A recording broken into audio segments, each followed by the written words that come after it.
तो कहते हैं कि एक प्रकार से आधा जीवन तो चला गया, और वैसे भी देखा जाए तो आधा जीवन तो सोने और खाने में चला ही जाता है।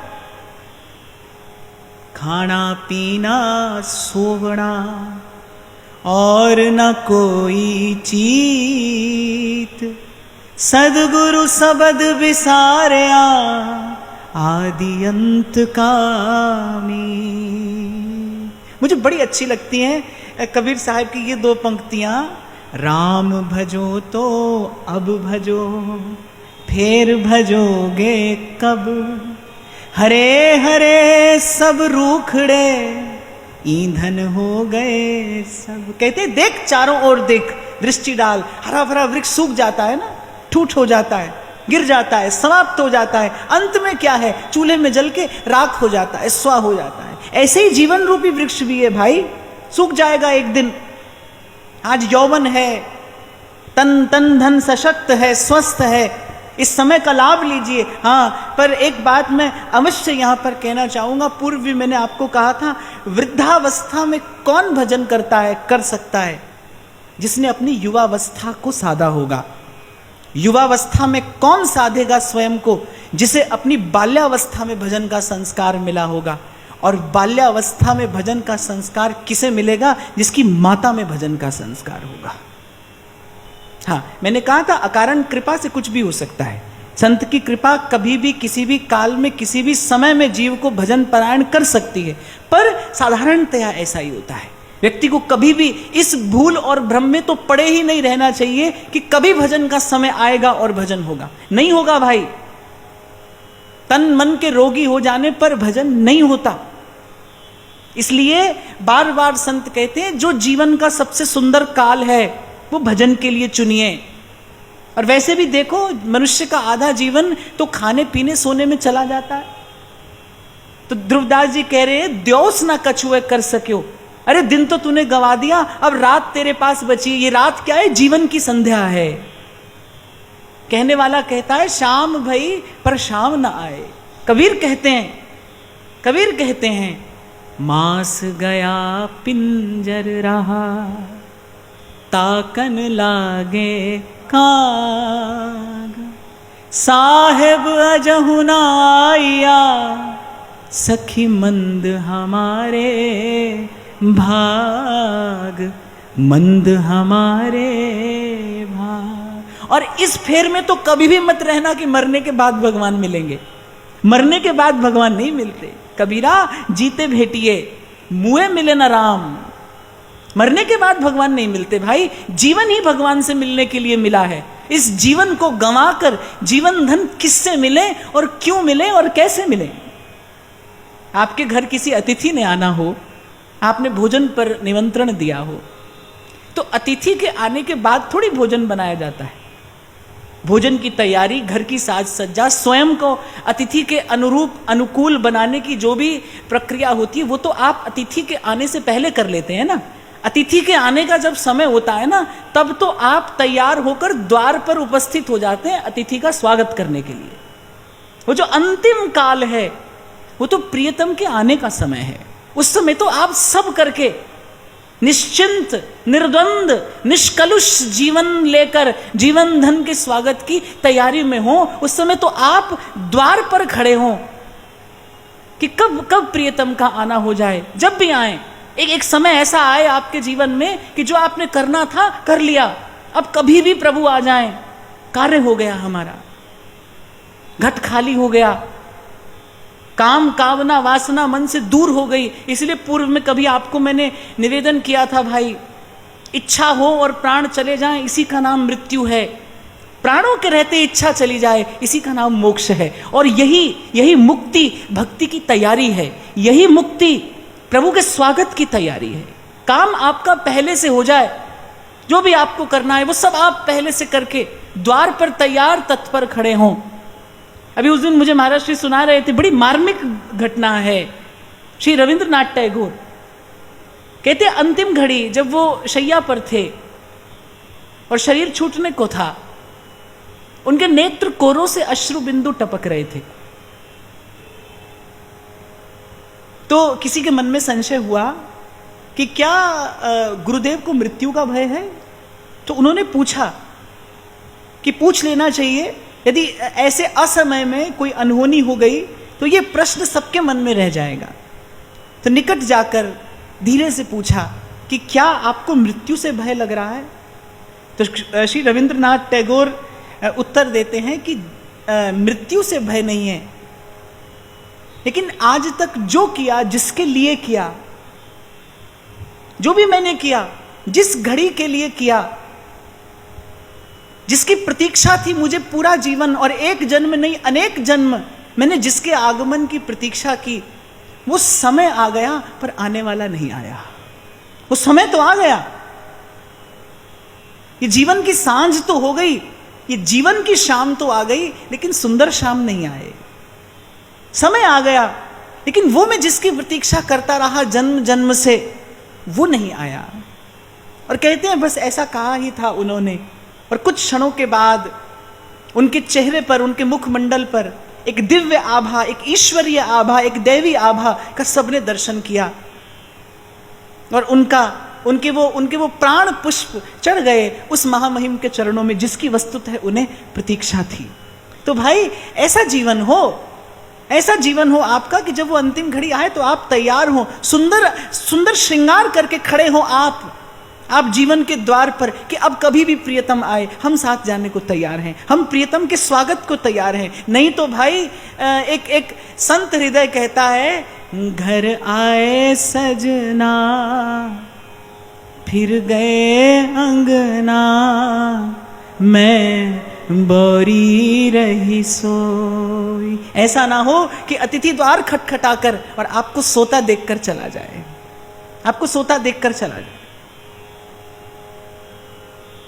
तो ध्रुवदास यहां कह रहे हैं, अरे द्योस तो खो चुका, दिन तो खो चुका, अब जिन खोवे रात।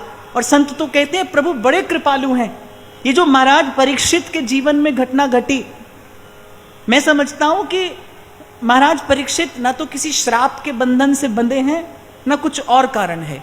भक्त के माध्यम से भगवान लीला करते हैं, अपनी लीला का विस्तार करते हैं। महाराज परीक्षित के माध्यम से प्रभु संसार में भक्ति सिद्धांत की प्रतिष्ठा करते हैं कि निष्काम भक्ति से बड़े अल्प काल में भी जीव को भगवत प्राप्ति हो सकती है।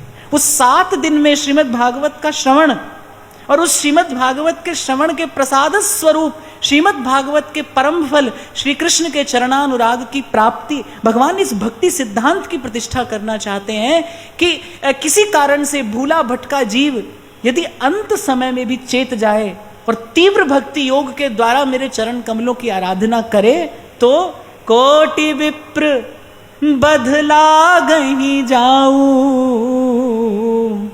आए शरण तजहूं नहीं ताहू।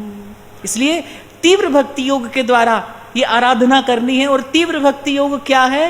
पंगु होई सब औरतें अटके विविछ बिमाही, पंगु होई सब औरतें अटके विविछ बिमाही, तब ही तो पावे सुख ही और विषय छूट जाए, तब ही तो पावे सुख ही और विषय छूट जाए। कि नहीं, पंगु होई सब औरतें,